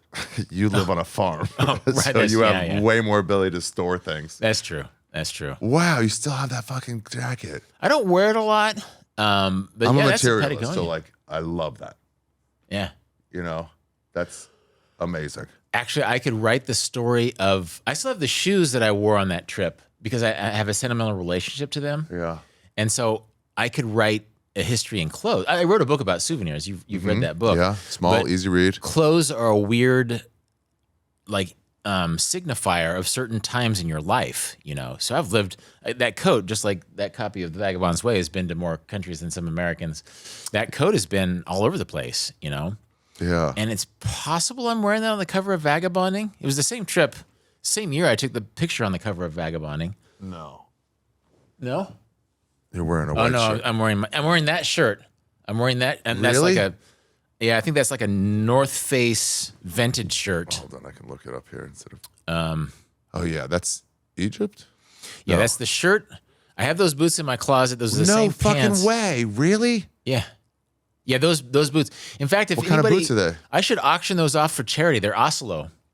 ASOLO. There's a bunch of people who have gone on to better financial things than when they needed to read this book. Right. Who would pay some money for Would charity. someone like to buy those boots for charity? I have them. I don't wear them. So, Wow. yeah, actually, What backpack were you using there? that's an Eastern Mountain Outfitters. I worked in an outdoor store when I was 20. After my first vagabond trip with the van, so I was 24, 25. I was selling outdoor gear for a living, and I really got the job so I could get a pro deal, a discounted outdoor clothing. I still own a lot of the gear, including sleeping bags that I got during that time. But yeah, no, You go to REI ever? Oh, you were asking. I think it's EMS.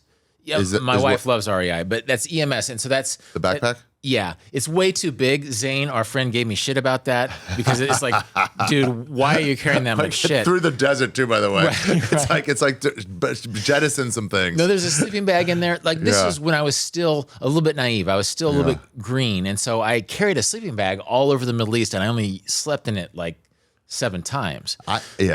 When I went to Ecuador, it was like, hey, we might need to go camping. Let's bring like tents and stuff. Yeah. And then it hit me like, am I going to travel around for months Yeah. with a maybe? Or they probably have, it's a major city. I can get a sleeping bag there. Totally. If I need it. Never did.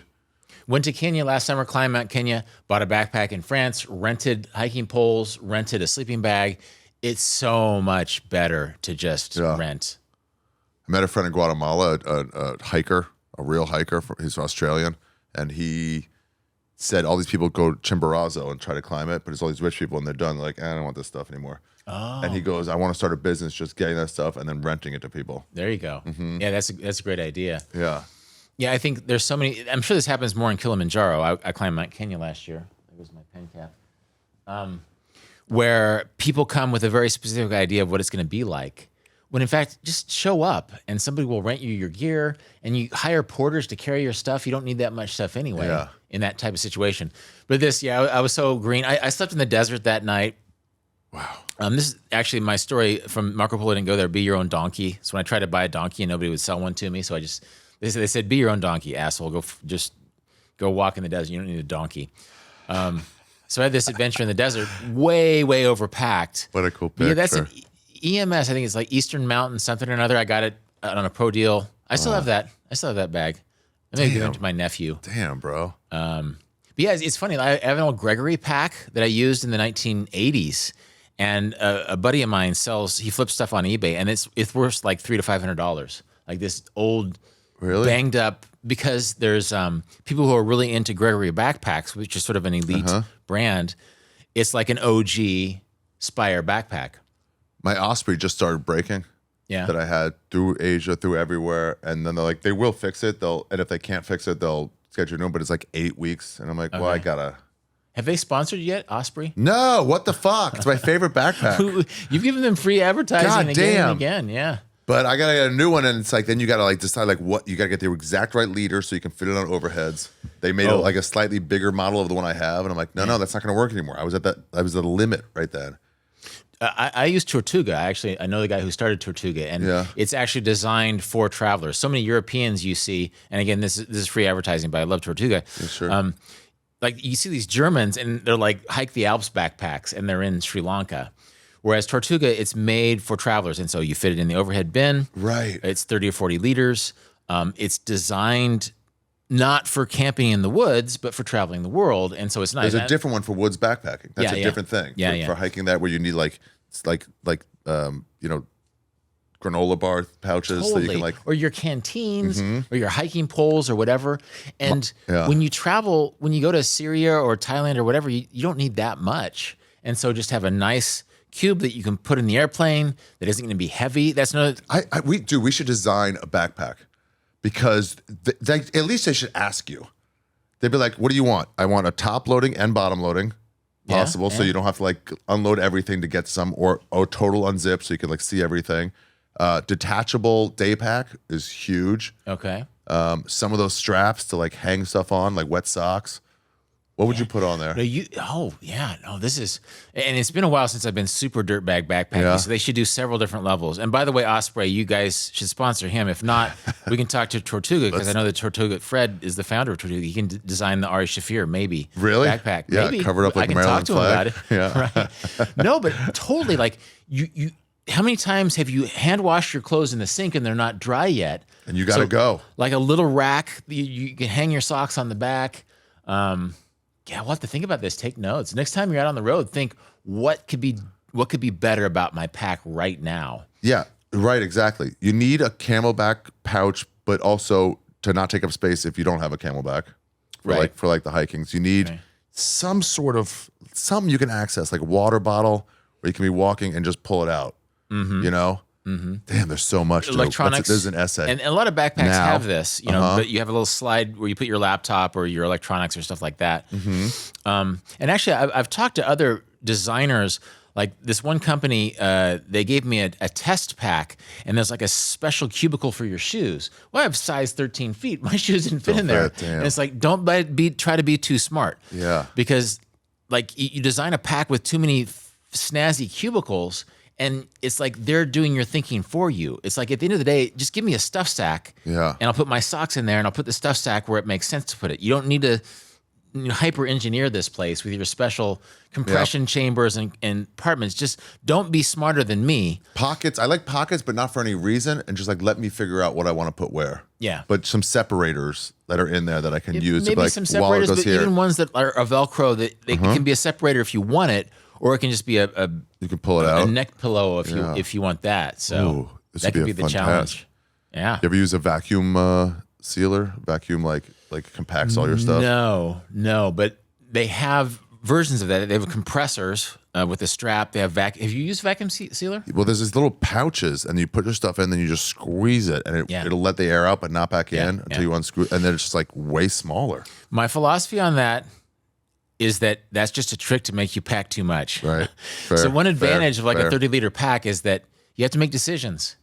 And that really, I traveled around the world with no luggage 14 years ago. God, feels like yesterday. And once you make the decision, you realize you don't need that much, Yeah. And so, I'm sure that the vacuum packing thing works in some situations. But as long as you're not afraid to wash your clothes regularly, you don't really need that much. Yeah. And like rent your climbing gear or whatever. Yeah, pack smart. Okay, so now let's wrap this up. There's a few things I get to usually in these episodes. Gotcha. That I try to do. It's I'll come back to it, but it's travel tip, just one. Gotcha. You'll be on this podcast multiple times, so Right. it's one, and then also a place that's been calling you. Ooh. Travel tip.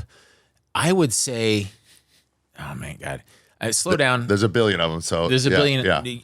Go slow. I think we would talk before this slow. interview. We talked about how, as a default, people overdo it. They try to do too many things at once. Slow down. Let the place travel through you. Nice. And then pack light. We were just talking about it, so I'll add that. Get a small pack and force yourself to make decisions, because otherwise you'll dream of yourself with this cool little travel accessory on the other side of the world, not realizing that you don't really need the travel accessory, and that actually they sell socks in Myanmar too. Dude, when I left for Asia, I was like, well, let me get like 10 things of toothpaste because I won't be able to find it. And I'm glad I didn't. I was like, you're going to be able to find toothpaste, you idiot. Speaking of toothpaste, Slow down, though. I'm going to give that as the one. Slow down. And just see, slow down for sure. Yeah. See things. What do you mean, like less itinerary? Or just like... Yeah. Well, just know that you're going to be smarter when you get there. You're going to be learning things every day. And so if you have this really packed itinerary that is trying to jam a bunch in, then you're not realizing that you're going to be smarter when you get there, and just walking around and talking to people is going to give you more options. And if you're rushing from place to place based on what you thought you wanted to see, you're not going to have time for what you really want to see when you see it, when you get there. I had 2 things I wanted to do in Southeast Asia for anywhere between 2 and 8 months. When I went, it was Bagan and what are those big islands that go right up at the edge of Vietnam? In Vietnam, yeah. How long Bay. Mm-hmm.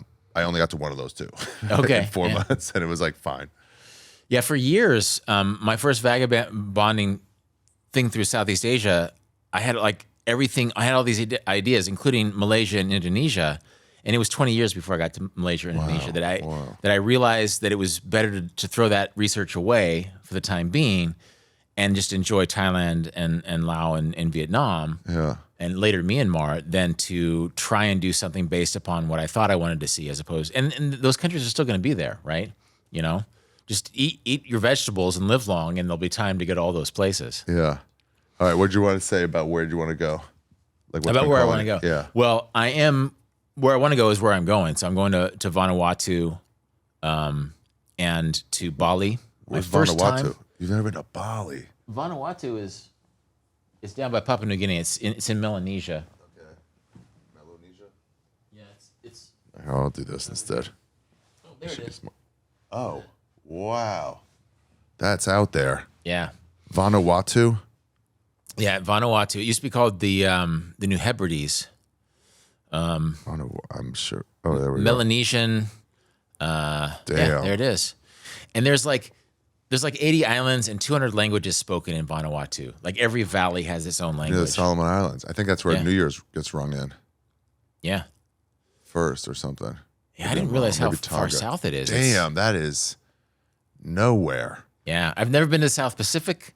Edge of the world, really? Yeah, and so Hawaii's up there? I mean, I've been to Hawaii and I've been to New Zealand and Australia, but I've never been to like the small islands of the South Pacific before. I've never been to Melanesia, so it's a Melanesian culture. Wow. Fiji, there's whatever. Yeah, Wow. I'm gonna go to Fiji. I'm gonna spend like 4 Really? nights in Fiji and then 3 weeks in Vanuatu. Vanuatu, I mean, damn. Yeah, Looks really like relaxing. relaxing. Not sort of in a well, actually, Vanuatu is like some Australians go there for like a relaxing holiday, but it's really primitive. Yeah. And I don't mean that in the pejorative sense. I mean that there's entire islands where there's just a few flushing toilets. Oh. And you're going from village to village on people who live very traditional lives. Wow. Actually, the missionaries have made it there. It's a very Christian place. It's also very animistic. Animist. Oh yeah. That's what I am. Okay. If I had cool. to pick my religion, I think it's that. Yeah, it's not bad. Yeah. It's land specific, so it might be hard to be a true animist and live in Manhattan, New York City.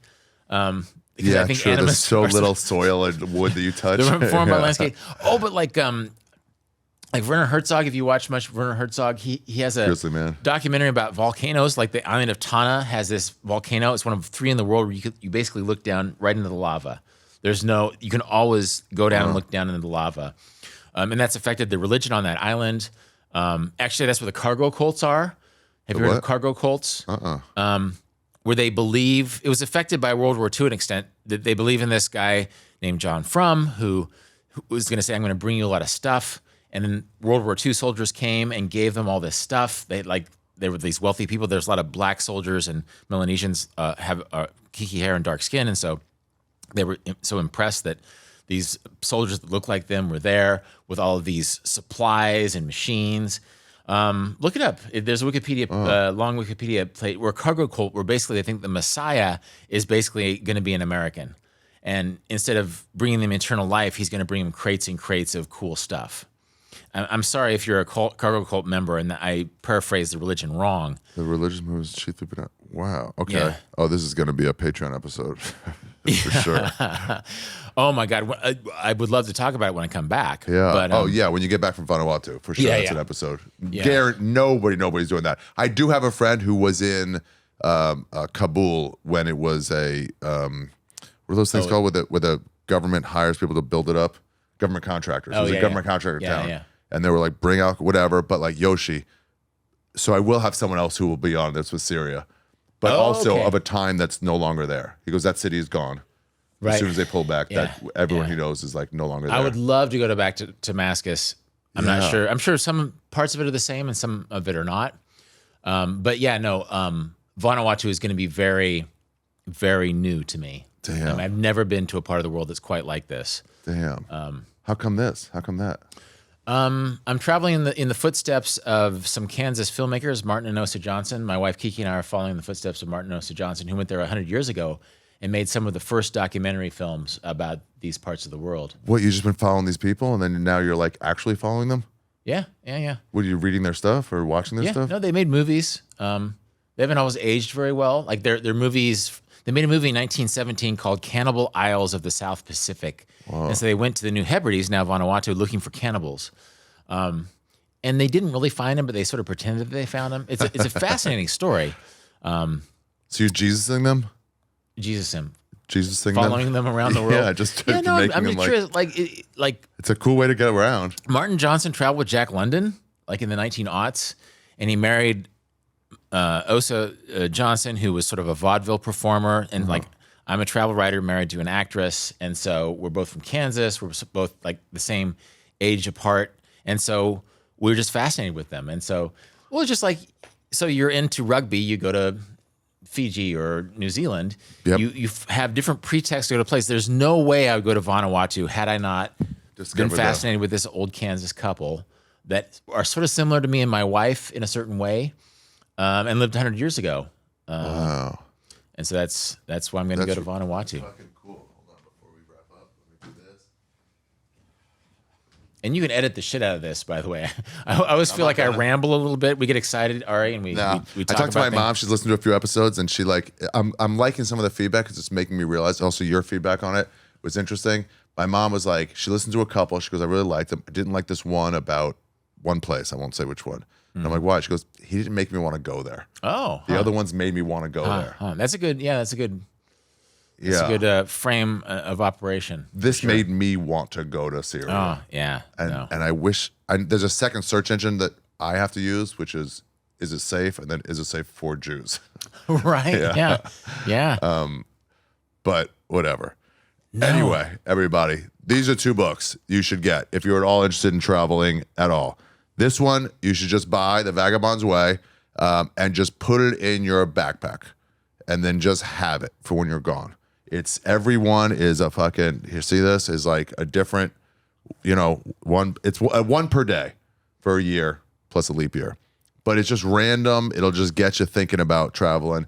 This is more preparing to get gone for a while.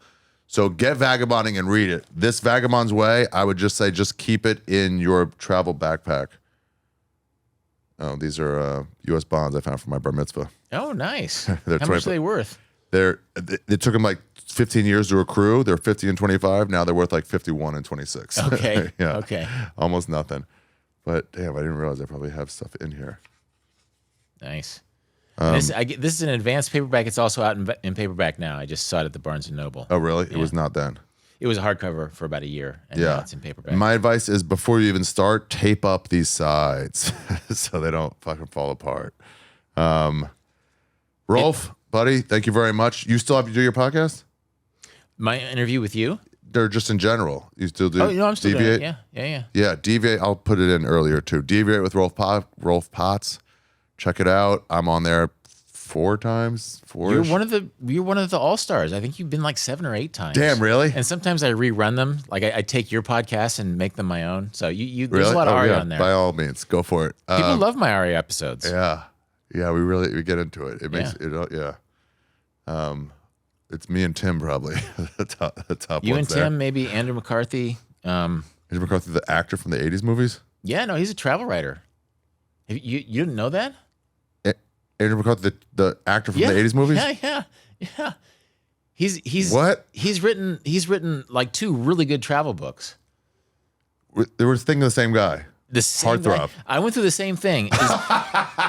You're like, I'm seeing your face. I know. Like there's these awards, the Lowell Thomas Awards, and one year it's like Andrew McCarthy like won the grand prize. This was like 15 years ago, and I asked my friend, "Who's this Andrew McCarthy?" He's like, "It's the actor guy, the Pretty in Pink guy." And I'm like, "No, not the Pretty in Pink guy, the travel writer. Who is this guy who won the grand award?" And he's like, "The dude is a travel writer." What?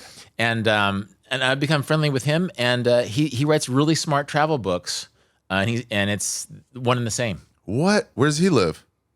He lives uptown. He lives in Manhattan. What? Yeah. Oh, dude, you got to connect us then. Yeah, I'm happy to. Yeah, he wrote a book. I'm sorry. I'm in the middle of my mind being blown. I had no idea. I thought everybody knew this. Yeah, no, I did a live event with him in Wichita, Kansas. The same childhood town where I would watch Mannequin on the big screen. Andrew came and we talked about travel. And you should get him on your podcast. Yeah, for sure. For sure. And it's not just like a celebrity writing about his travels, he writes smart travel books and he travels in a thoughtful way. Wow. Yeah. I'll come down from this in like an hour or two. Yeah.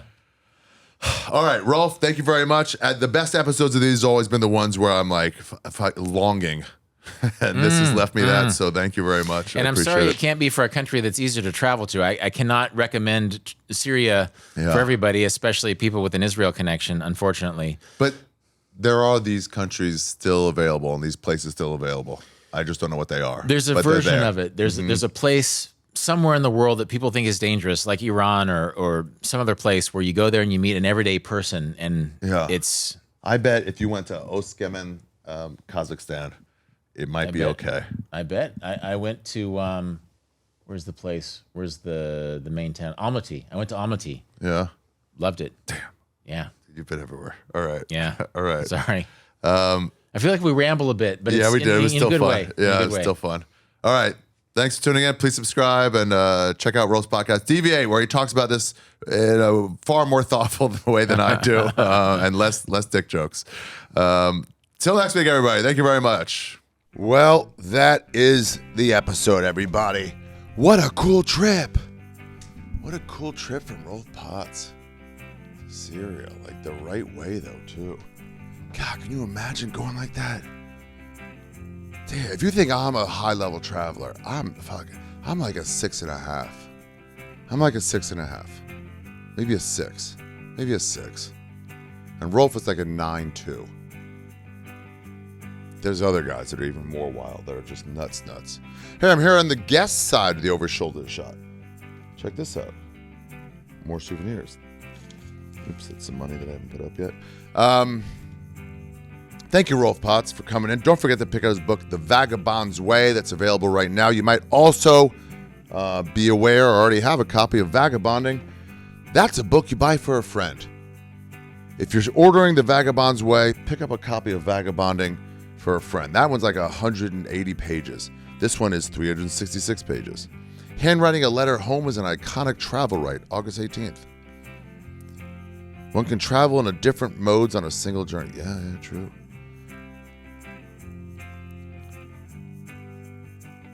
Improvised communication is part of the journey. Buses bring you into the rhythms of local life. June 27th. Oh, hell yeah, you're right about that one, Rolf. There are train buffs. There are bus buffs. A bus is simply a way to get from one place to another cheaply. Thomas Swick, The Joys of Travel. Damn.